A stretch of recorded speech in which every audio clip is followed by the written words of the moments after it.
Dear friends, very very good morning friends. இப்போ நம்ம பார்க்க போகிற வீடியோ ரோசஸ் பற்றி தான் நண்பர்களே. இந்த லைனில் ஃபுல்லாக ரோசஸ் சுற்றிது நண்பர்களே. அந்த பாருங்க, இதில் இந்த இதுலேயும் ரோஸ் தான் வச்சுருந்தேன். பட் அந்த ரோஸ் வந்து அந்த மண் கொஞ்சம் மாற்றினதுனால செழிப்பாக வரல. அதை எடுத்துகிட்டு மண் மாற்றிட்டு ஒரு 10 நாள் ஒரு வாரம் விட்டுட்டு தான் வைக்கணும் ரீப்ளான்டேஷன். நான் கொஞ்சம் டைம் இல்லாதனால வச்சுட்டேன். அதனால் இந்த 3 கண்டும் செழிப்பாக வரல. அதை எடுத்துகிட்டு செடியை விட போட்டிருக்கேன் நண்பர்களே. இந்த பாருங்களேன், வாங்க ரோசஸை பார்ப்போம். இந்த பாருங்கள், ஒரே ஒரு கண்டெய்னரில் இந்த அங்கே இருக்க இல்லை 5, 6, 7 கண்டெய்னர் இருக்குது.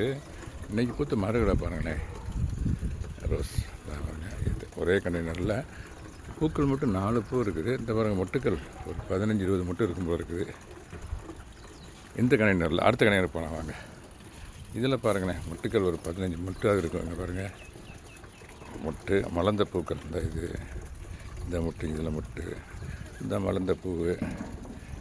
இந்த கடையில் ஒரு இன்றைக்கி ஒரு 3 பூ, மொட்டுக்கள் ஒரு 10-15 மொட்டு இருக்குது. அங்கே ஒரு 5 பூ 6 பூ இருக்குது. அதில் மொட்டுக்கள் அதில் ஒரு 10 நிறையா இருக்குது.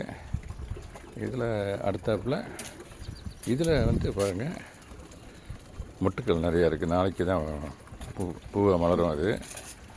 இந்த பாருங்களேன், இதில் வந்து நிறையா மொட்டுக்கள் இருக்குது. இந்த ரோஸ் இன்றைக்கி பறிக்கலாம். இந்த லைனு பூராவே ரோசஸ் நண்பர்களே. இந்த லைனு ஒரு எஸ் ஃப்ரெண்ட்ஸ், இதெல்லாம் காட்டிட்டு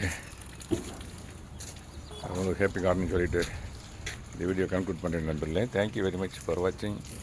happy gardening. Have a nice